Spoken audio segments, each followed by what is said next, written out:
নমস্কার, আপনারা দেখছেন বাংলা বার্তা ইউটিউব চ্যানেল। জানাবো আজকের বাছাই করা কিছু গুরুত্বপূর্ণ খবর। প্রধান সংবাদগুলি জানার আগে শুরুতেই দেখে নিন আজকের হেডলাইন্স। ট্রেন, বিমান, রাস্তাঘাট সব বন্ধ।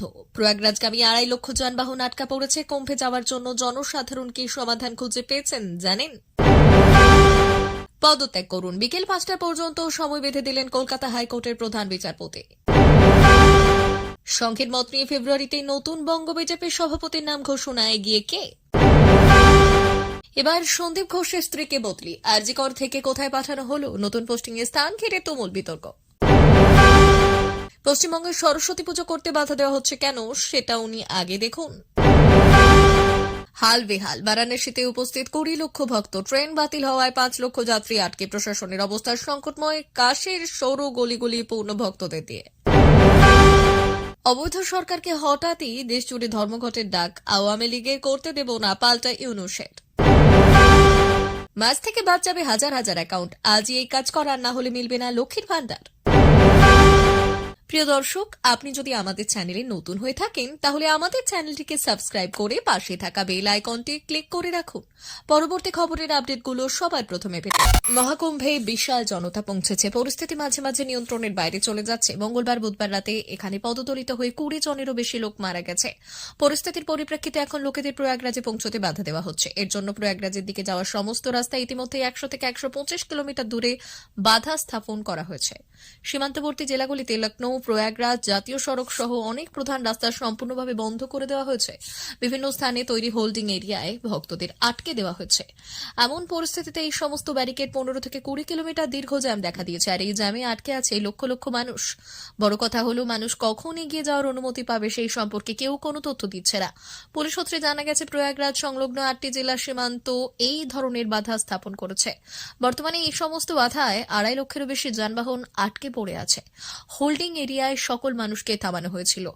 রায়বেরেলি জেলা থেকে প্রাপ্ত প্রতিবেদন অনুসারে মৌনী অমাবস্যায় মহাকুম্ভে যোগ দিতে হরদই, শাহজাহানপুর, বেরেলি, সীতাপুর, লক্ষ্মীপুর ইত্যাদি জেলা থেকে 1 লক্ষেরও বেশি মানুষ তাদের যানবাহনে রওনা হয়েছেন। আর এই সকল লোককে হোল্ডিং এরিয়ায় থামানো হয়েছে। এই সমস্ত ভক্তদের বর্তমানে বাচরাও, হরচনপুর, মিল এরিয়া, কোতওয়ালিনগর, জগৎপুর, উনচাহারে রাখা হয়েছে। একই সময়ে প্রতাপগড় থেকে সেলুন হয়ে যাওয়া ভক্তদের সেলুনেই থামানো হয়েছে। আর 30,000-এরও বেশি যানবাহন জ্যামে আটকে পড়ে আছে।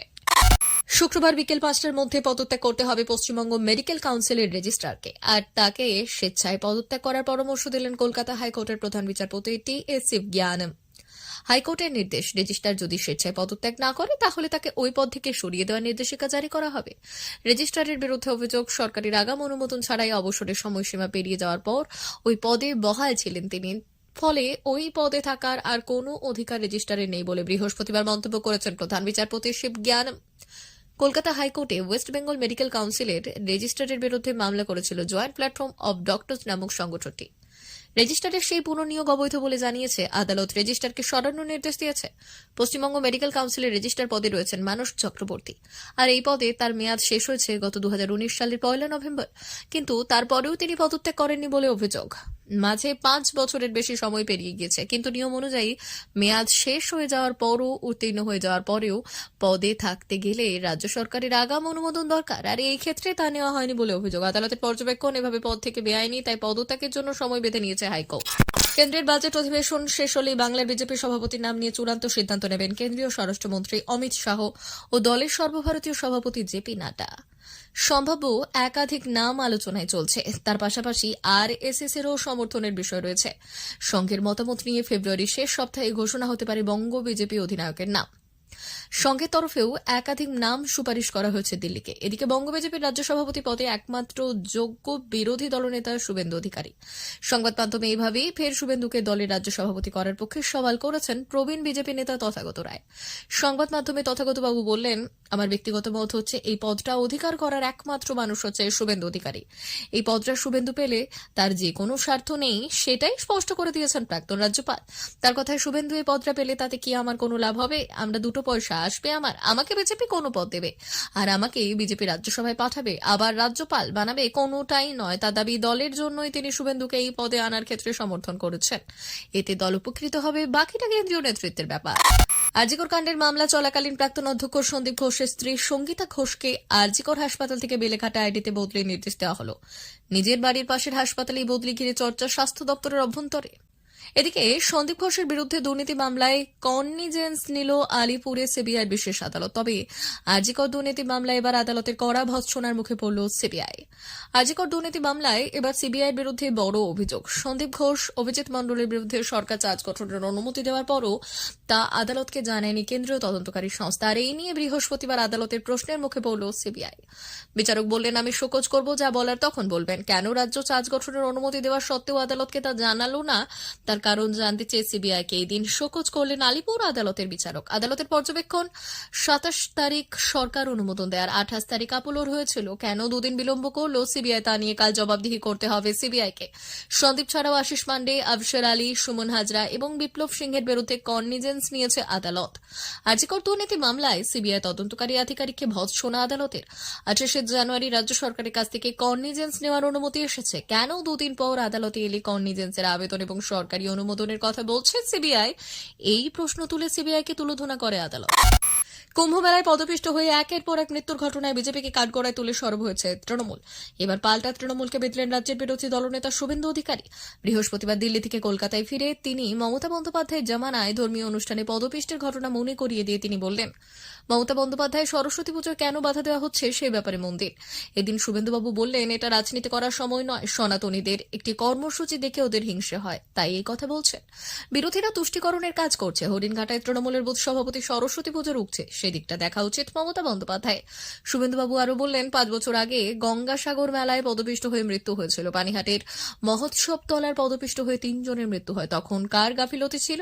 তিনি বললেন, কুম্ভ নিহত এবং আহতদের পরিবারের পাশে কেন্দ্রীয় সরকার এবং উত্তরপ্রদেশ সরকার রয়েছে, পশ্চিমবঙ্গ সরকারের তাদের পাশে থাকা উচিত। বুধবার ভোর রাতে প্রয়াগরাজে মহাকুম্ভ মেলায় অমৃত স্নান চলাকালীন ত্রিবেণীর সঙ্গমের কাছে পদপিষ্টের ঘটনা ঘটে। আর সেই ঘটনায় পশ্চিমবঙ্গের 2 মহিলা সহ এখনো পর্যন্ত 30 জনের মৃত্যুর খবর পাওয়া গিয়েছে। আর এই ঘটনার জন্য কেন্দ্রীয় সরকার ও উত্তরপ্রদেশ সরকারের অব্যবস্থাকে দায়ী করেছে তৃণমূল। কেন পদপিষ্টের ঘটনা ঘটল তা জানতে উচ্চ পর্যায়ের তদন্ত কমিটি গড়েছে উত্তরপ্রদেশ সরকার। মহাকুম্ভ স্নানের পর মানুষ প্রয়াগরাজ থেকে বারাণসী আসছেন। সঙ্গমনগরী থেকে বের হওয়ার পর তাদের প্রধান গন্তব্য বারাণসী বা অযোধ্যা, এরপর মির্জাপুর। তবে এই 3টি ধর্মস্থানগুলোর মধ্যে সবথেকে বেশি ভিড় জমেছে বাবা বিশ্বনাথের নগর কাশীতে। এবং এবার প্রতিদিন লাখো ভক্ত বাবা বিশ্বনাথের দর্শনের জন্য আসছেন। অবস্থা এমন যে কাশীর গলি গলি উপচে পড়েছে ভক্তদের ভিড়। রেল পরিবহন ব্যবস্থার দিক থেকেও বহু মানুষ প্রয়াগরাজ থেকে বারাণসী আসছেন এবং এখান থেকে ট্রেন ধরার জন্য চেষ্টা করছেন। তবে মঙ্গলবার রাতে সঙ্গম এলাকায় হঠাৎ বিশৃঙ্খলা ছড়িয়ে পড়ায় লক্ষাধিক যাত্রী বারাণসীতে আটকা পড়ে গেছেন। মাস থেকে বন্ধ হয়ে যাচ্ছে বেশ কিছু সরকারি প্রকল্পের হাজার হাজার অ্যাকাউন্ট। সিঙ্গেল অ্যাকাউন্ট, আধার লিঙ্ক এবং কেওয়াইসি থাকা আবশ্যক। 25 থেকে 60 বছর বয়সীরা ভাতা পাবে। ফের খারাপ খবর রাজ্যবাসীর জন্য, মাস থেকে বন্ধ হয়ে যাচ্ছে হাজার হাজার অ্যাকাউন্ট। মমতা সরকার ক্ষমতায় আসার পর থেকে নানান সমাজসেবামূলক প্রকল্প চালু করেছেন। এই সকল প্রকল্পে উপকৃত হচ্ছেন রাজ্যবাসী।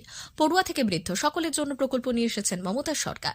প্রতি মাসে এর দরুন 1000 থেকে 1500 টাকা করে পেয়ে থাকেন সকলে। এই সকল প্রকল্পের তালিকায় আছেন বৃদ্ধ ভাতা, কন্যাশ্রী, যুবশ্রী, বিধবা ভাতা থেকে শুরু করে লক্ষ্মীর ভান্ডার। মাসে মাসে সাধারণ জাতির মহিলারা 1000 এবং তপশিলি মহিলারা 1200 টাকা করে পেয়ে থাকেন। এবার মার্চ থেকে বন্ধ হয়ে যাচ্ছে হাজার হাজার অ্যাকাউন্ট। প্রকাশ্যে এসেছে কটি নির্দেশিকা, যা না মানলে বন্ধ হবে অ্যাকাউন্ট। এই ভাতা পেতে থাকতে হবে সিঙ্গেল অ্যাকাউন্ট, আর তা না হলে তার ভাতা ঢুকবে না। আর সেই অ্যাকাউন্টে যদি আধার লিঙ্ক না করা থাকে কিংবা কেওয়াইসি জমা না দেওয়া থাকে তাহলে আর মিলবে না ভাতা। তেমনই আপনার বয়স 25 থেকে 60-এর মধ্যে হলে তবেই পাবেন ভাতা। তাই আধার লিঙ্ক করা না থাকলে দ্রুত সে কাজ করান, না হলে পরে পড়বেন মহাবিপদে।